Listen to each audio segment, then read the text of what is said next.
Part 6 is the Andre the Giant Memorial Battle Royal. I'm obviously not going to name everybody who's in the match, but there are 20-something people.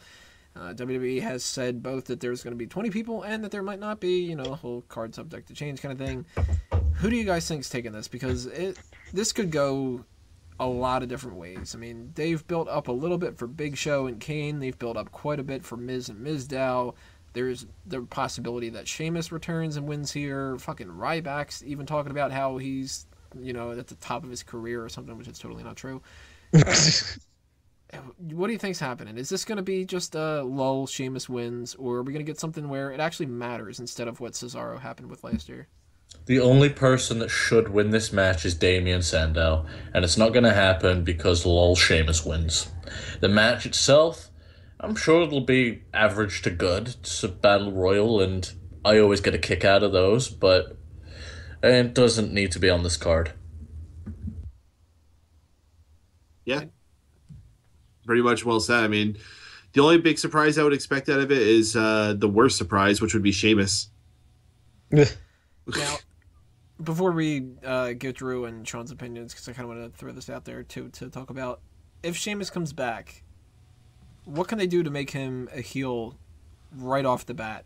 Because I'm kind of thinking he's going to come back, and they're going to play him off as a babyface, and he's not going to turn heel until Monday Night Raw. He comes out in a Roman Reigns t-shirt going, Roman! And Well, they could depending on who wins the Intercontinental Championship, I believe they could wait till after Extreme Rules, where whoever wins faces fucking Wade Barrett, they retain, then just have Sheamus come out and attack him, and that could send him off as a heel. No, I know. You get to the last person coming out for the Battle Royal, and Cult of Personality starts playing, but Sheamus walks out. That'd work. I mean, short of having a backstage segment where he goes, "Hey Daniel, remember when you was a main eventer at WrestleMania?" and just laughs and walks off. He just goes out there, he looks at a Be a Star sign, and he's like, that. He's like the biggest fucking bully in WWE. Sad thing is, they actually teased like a little. They just doing the short on YouTube or whatever it was that would have made me like Sheamus, the 1-800 fella. Like, if people literally phoned that up and he just came out and kicked the shit out of people, I'd love that. Like, you got a celebrity and you've got a big heel that's about to kick the fuck out of him, and he pulls out his cell phone quickly and he goes, what are you doing? And then Sheamus' music hits. Gotta work.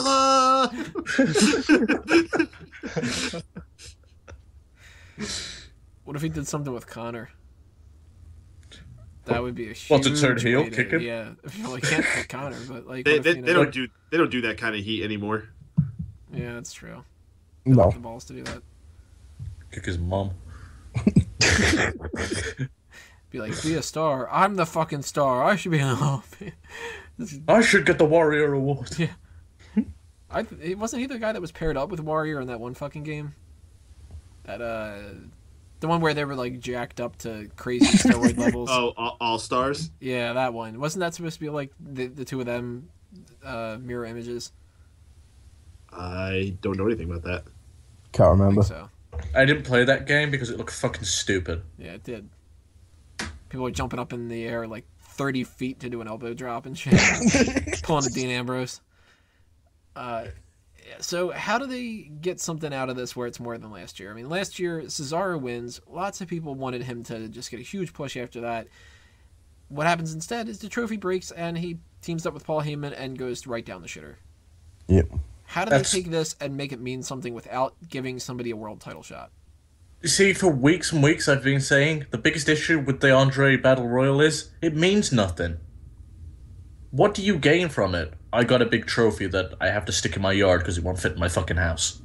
Well, I don't think that's fair. What did the King of the Ring mean? You got a scepter. Yeah.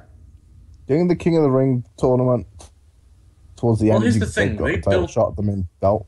I think they only did that 1 year. They built the King of the Ring to mean something, and what are they doing to build the Andre the Battle Royal? And I know it's only the second one, so maybe it's too early to judge on it. The but first 4 King of the Rings weren't even on television. Yeah, but that was at a different era too. they've got way more options to promote something now, and honestly, what have they done to promote the Andre the Battle Royal? It's like, yo, Andre the Battle Royal. Andre, Andre the Battle Royal Memorial Giant. That's going in the fucking list, isn't it? But yeah, they could have done Right a next lot. to William Regal. They could have done a lot better job of promoting this match, and they just haven't. The first one they did a lot better job on it. It still meant nothing. So if we rule out all the people that likely could win, the Damian Sandals and the Big Show and Sheamus, what would be like a random as fuck who kind of a thing that they win? Keith Slater. Curtis Axel. Axel? I forgot about Curtis Axel, the whole Axelmania thing. That could come to fruition. It's not going to, but I'd love it. What about the NXT guy? Well, we know that at least one NXT person is going to be in there. I'd pitched the idea on Monday. If Adrian Neville wins it, they could play something to finish the Battle Royal just like they did with Cesaro, where he could lift some type of big man at the end to show off his super strength, because they did want to do that whole Mighty Mouse thing with him. If it's not something like that, I don't see what they're going to do anything significant with that. They'll probably just put Breeze or Tommy in there and just get them thrown over by no one important. Honestly, when they announced that, the first name that came to mind was Tyler Breeze getting eliminated. Mm-hmm. Honestly, someone who could, if they wanted to set something up again, because they kind of dropped the ball after Fastlane, they could easily have Goldust win the Battle Royal, and then have Stardust win the Intercontinental match, and they could just start a feud off of that. Hey, why not? That I forgot that he was in that match. Yeah, and then we'll get another fucking 5-star classic between them. I still think that they could put on something better than that. I know they can. I don't give a fuck if they was holding back. There was no excuse for that, how bad that match was. Given the amount of years that both of those guys have in there, it's fucking atrocious. The fact that Goldust is in the best shape of his career. No excuse for that match. They deserve to have it pulled. So let's go around one more time real quick. Final thoughts of who's going to win this match, Sean? I got the final three down as Curtis Axel and Sandow in the mid, and I've lost my train of thought then. What? Right. Miz Dow and Curtis Axel are there fighting away, trying to eliminate each other. Then the Miz comes out from under the apron and eliminates both of them. Drew? There you go. Miz wins. Am I giving my final three, or am I just giving the winner now? Just the winner. I'm going to go with the big guy right back. Peyton? Damien Mizdow. There you go. Safe bet. Lol, Sheamus wins. I'm going to echo that. I think Sheamus is winning this one. And blah, because I don't like Sheamus. So, on to the next match.